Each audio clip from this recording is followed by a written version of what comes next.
എൻ്റെ ഇന്നത്തെ വീഡിയോയിലേക്ക് എല്ലാവർക്കും സ്വാഗതം. നമ്മളിന്ന് കോയമ്പത്തൂരാണുള്ളത്. കോയമ്പത്തൂരിൽ നിന്ന് 18 കിലോമീറ്റർ അകലെയുള്ള ഇഷ എന്ന സ്ഥലത്തേക്കാണ് നമ്മളിന്ന് പോകുന്നത്. കോയമ്പത്തൂർ വന്നതാണ്. കോയമ്പത്തൂർ വന്നപ്പോൾ ഇഷ കാണാതെ പോകുന്നത് ശരിയല്ലല്ലോ. ഇഷ ചെന്നിട്ട് ആദിയോഗിനെ കാണാതെ പോകുന്നത് ശരിയല്ല. അപ്പോൾ അതുകൊണ്ട് നമ്മൾ ഇഷ എന്ന സ്ഥലത്തേക്ക് വന്നതാണ്. ഇതാണ് ഇഷ എന്ന സ്ഥലം. അവിടുന്ന് സ്റ്റാർട്ടിങ് ഞാൻ കാണിച്ചു തരാം.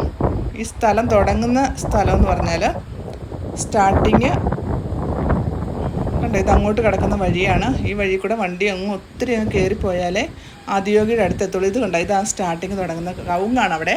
അപ്പുറം ഒരു വലത് സൈഡായിട്ട് മുഴുവൻ കവുങ്ങാണ് വെച്ചേക്കുന്നത്. ആ കവുങ്ങ് കാണാൻ നല്ല ഭംഗിയുണ്ടായിരുന്നു. അപ്പോൾ ആ തോട്ടം കണ്ടപ്പോൾ അതൊന്ന് എടുത്തിട്ട് അങ്ങോട്ട് പോകാൻ ഓർത്ത് ചുമ്മാ ഒന്ന് ഷൂട്ട് ചെയ്തതാണ്. ഇത് കണ്ടോ, ഇവിടെ നിന്നാണ് തുടങ്ങുന്നത്. നല്ല ഭംഗിയുള്ള സ്ഥലങ്ങളാണ് അവിടെ ചെന്നപ്പോൾ കേട്ടോ. ഇതെന്ന് വെച്ചാൽ ഹനുമാനാണെന്ന് എൻ്റെ ഒരു പ്രതീക്ഷ. കാരണം പണിയൊക്കെ തീർന്നിട്ടില്ല. പണി തീർന്നു വരുന്ന ഒരു കെട്ടിടമാണ്. ആ സ്റ്റാർട്ടിങ്ങിൽ തന്നെ ഇഷയിലേക്ക് അതാ ആദിയോഗിയുടെ അങ്ങോട്ട് കയറുമ്പോൾ ഉള്ള ഒരു കെട്ടിടമാണിത്. എന്തോ പണിതുകൊണ്ടിരിക്കുവാണ്. ഹനുമാനാണെന്ന് എൻ്റെ ഒരു പ്രതീക്ഷ. പണി തീർന്നാലേ കറക്റ്റ് അറിയത്തുള്ളൂ. ഇതൊരു വലിയ കെട്ടിടമാണ്. അത് പണിതുകൊണ്ടിരിക്കുന്നതേ ഉള്ളൂ. ഇങ്ങോട്ട് നമ്മൾ അവിടെ വണ്ടിയൊക്കെ പാർക്ക് ചെയ്ത് ഇങ്ങോട്ട് വന്നുകൊണ്ടിരിക്കുകയാണ്. നല്ല നട്ടുച്ച വെയിലായിരുന്നു. പക്ഷേ അവിടെ നല്ല കാറ്റാണ്. കാറ്റായതുകൊണ്ട് വെയിൽ അത്ര വലിയ അറിയുന്നില്ല. എന്നാലും ഭയങ്കരമായിട്ട് പരവേശവും ദാഹമൊക്കെ വരും. കണ്ട് അവിടെ വെള്ളം വെച്ചിട്ടുണ്ട്.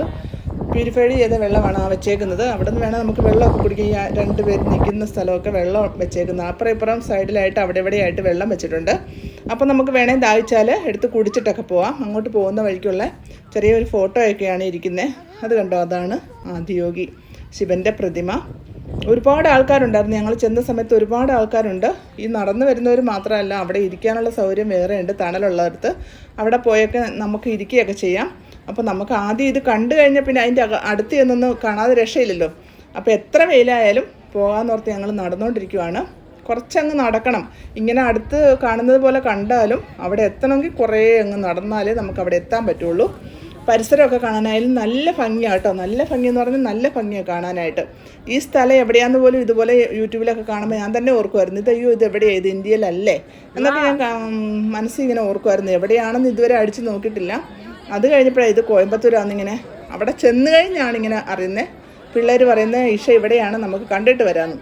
അങ്ങനെയാണ് ഞങ്ങൾ ഇഷ കാണാനായിട്ട് ഇവിടെ എത്തിയത്. കണ്ടോ എന്ത് ഭംഗിയാണെന്നറിയാമോ കാണാനായിട്ട്.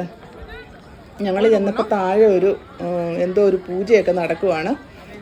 താഴെ കാണുന്ന ചെറിയൊരു ഇതിൽ കണ്ടോ, മേഘമൊക്കെ ആയാലും ആകാശമായാലും കാണാൻ നല്ല ഭംഗിയാണ്. ഒരു പ്രത്യേക വൈബാണ് അവിടെ ചെന്ന് കാണുന്നത്.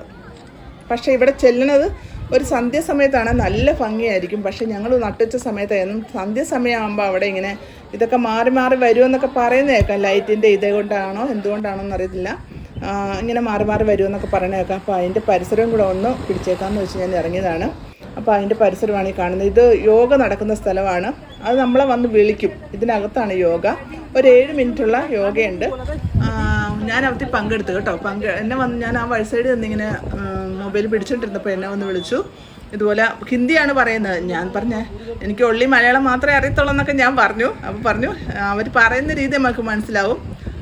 ഇതുപോലെ യോഗ ഫ്രീ ആണെന്നൊക്കെ പറഞ്ഞപ്പോൾ എനിക്ക് മനസ്സിലായി. ഞാൻ എന്തായാലും ഒന്ന് നോക്കിയിട്ട് വരാമെന്ന് പറഞ്ഞ് ഞാൻ അതിൻ്റെ അകത്ത് കയറി. അപ്പോഴത്തേക്കാണ് യോഗ നടക്കും. അവിടെ പങ്കെടുത്തു. ഇത് കണ്ടോ, ഇവിടെയാണ് നമ്മൾ ടോളുണ്ട്.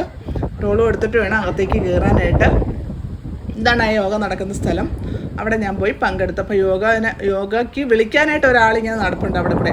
എന്നുവെച്ചാൽ അത് കറക്റ്റ് എല്ലാവർക്കും അറിയുന്ന പ്ലേസ് അല്ല. അങ്ങോട്ട് മാറിയുള്ള, ഇതിൻ്റെ അടുത്തുനിന്ന് അങ്ങോട്ട് മാറിയുള്ള പ്ലേസാണ്. അതുകൊണ്ട് ഒരാൾ വിളിക്കുന്നുണ്ട് വന്നിട്ട്, നമസ്കാരം മാം, ഇന്ന രീതിയാണെന്നൊക്കെ നമ്മളോട് പറയും. പക്ഷേ ഹിന്ദി അറിയാവുന്നവർക്കറിയാം. എനിക്ക് അത്ര വലിയ ഹിന്ദിയൊന്നും അറിയത്തില്ല കേട്ടോ. ഉള്ള കാര്യം പറയാമല്ലോ. അത്ര വലിയ ഹിന്ദിയൊന്നും അറിയത്തില്ല. അവിടെ എവിടെയും തട്ടിയും മുട്ടിയൊക്കെ പറയുമെന്നല്ലാതെ ഹിന്ദിയൊന്നും അറിയത്തില്ല. ഹിന്ദി അറിയാം, കുറച്ച് എന്ന് വെച്ചാൽ തീർത്തും കുറച്ച്. നമ്മുടെ നാട്ടിൽ ഇപ്പോൾ ഹിന്ദിക്കാരുള്ളതുകൊണ്ട് ഹോസ്പിറ്റലിൽ വർക്ക് ചെയ്യുമ്പോൾ അവിടെ ഹിന്ദി നമ്മൾ കേട്ടൊക്കെ ഇച്ചിരിയൊക്കെ പഠിക്കുമല്ലോ. അങ്ങനെയൊക്കെ പഠിച്ചതല്ലാതെ വേറെ വലിയ അറിവൊന്നുമില്ല. ഇതാ യോഗ നടക്കുന്ന സ്ഥലം. അവിടെ ആൾക്കാർ പോകുന്നുണ്ട്. കണ്ട, ഞാനിത് അകത്ത് കയറുന്ന സമയത്ത് ഇങ്ങനെ ഒന്ന് പിടിച്ചതാണ്. ഇതൊന്ന് കാണിക്കാമെന്ന് ഓർത്തിട്ട്. വേറെ ആരും എൻ്റെ കൂടെ ഇല്ല. അവരെല്ലാവരും അവിടെ ഇരുന്നപ്പോൾ ഞാൻ ഇത് കണ്ടോ, ഇതാണ് യോഗ സെൻറ്റർ. ആ യോഗ കഴിഞ്ഞിട്ട് എല്ലാവരും ഇറങ്ങി വന്ന വഴിയാണ് കാണുന്നത്. ആ പരിസരമൊക്കെ കാണാനും അതിമനോഹരമായിട്ട് അവിടുത്തെ ഒരു വൈബെന്ന് പറഞ്ഞാൽ പ്രത്യേക. അത് ഈ വെയിലില്ലാത്ത സമയത്താണേലോ നല്ല ഭംഗിയായിരിക്കും കാണാനായിട്ട്. നമുക്ക് പറയാൻ പറ്റിയ ഒരു വൈബ് ആയിരിക്കുമല്ല. വൈകിട്ടൊക്കെ ചെന്നാൽ നല്ല ഭംഗിയെന്ന് പറഞ്ഞാൽ നല്ല ഭംഗിയായിരിക്കും. തലേദിവസം വൈകിട്ട് പോകണമെന്ന് പറഞ്ഞാൽ ഞങ്ങൾ ചെന്ന്, പക്ഷേ 8 മണിയാകുമ്പോൾ അവിടെ ക്ലോസ് ചെയ്യും. രാവിലെ 6 മണിക്ക് സ്റ്റാർട്ടിങ്, 8 മണിയാകുമ്പോൾ ക്ലോസ് ചെയ്യും. അതിൻ്റെ പരിസരത്തുള്ള കടകളാണ് കേട്ടോ ഈ കാണുന്നത്. പക്ഷേ അവിടെയൊക്കെ ഭയങ്കര വിലയാണ്.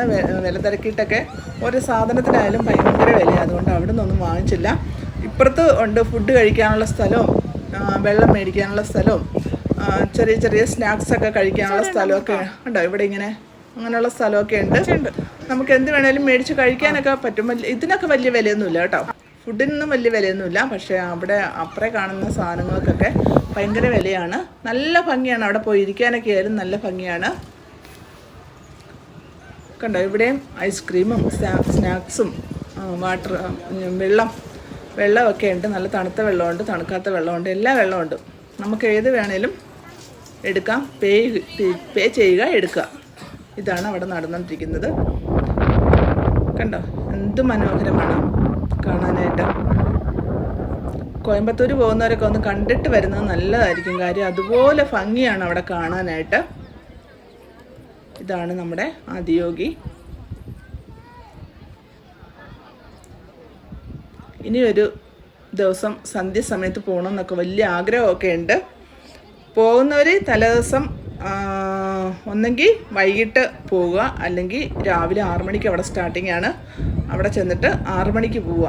അതാണ് നല്ലതെന്ന് വെച്ചാൽ അതുപോലത്തെ വെയിലല്ലേ, തമിഴ്നാടല്ലേ, അവിടുത്തെ ചൂടും വെയിലൊക്കെ നമുക്കറിയാമല്ലോ. അത് പക്ഷേ ഇവിടെ വലിയ ചൂട് നമുക്ക് അനുഭവപ്പെടുകയല്ല, കാറ്റുള്ളതുകൊണ്ട്. എന്നാലും സൂര്യനിങ്ങനെ ഉദിച്ച് നിൽക്കുന്നതുകൊണ്ട് അതൊരു നമുക്ക് പെട്ടെന്ന് ദാഹിക്കുകയും അങ്ങനെയൊക്കെ ഭയങ്കര വിഷമമാണ് നമുക്ക് എന്നാന്ന് പറഞ്ഞാലും. പക്ഷേ വൈകിട്ടാണെങ്കിൽ ആ ഒരു വൈബ് വേറെയാണ്. അവിടെ ചെന്നപ്പോൾ കൊച്ചിനെയൊക്കെ ഭയങ്കര സന്തോഷമായിരുന്നു. അവളെ പോസ് ചെയ്ത് തരുവാ നിൽക്കാനായിട്ട്. ഇങ്ങനെ നിൽക്കാം, അങ്ങനെ നിൽക്കാം, ഫോട്ടോ എടുത്തോന്നൊക്കെ പറഞ്ഞിട്ട് ഒരേ രീതി നിൽക്കുന്നതാണ് ഈ കാണുന്നത്. കണ്ടോ? അപ്പോൾ ഇതെല്ലാം കഴിഞ്ഞ് നമ്മൾ തിരിച്ചു വരികയാണ്. അടുത്തൊരു വീഡിയോ ആയിട്ട് വരുമ്പോഴേ ബൈ.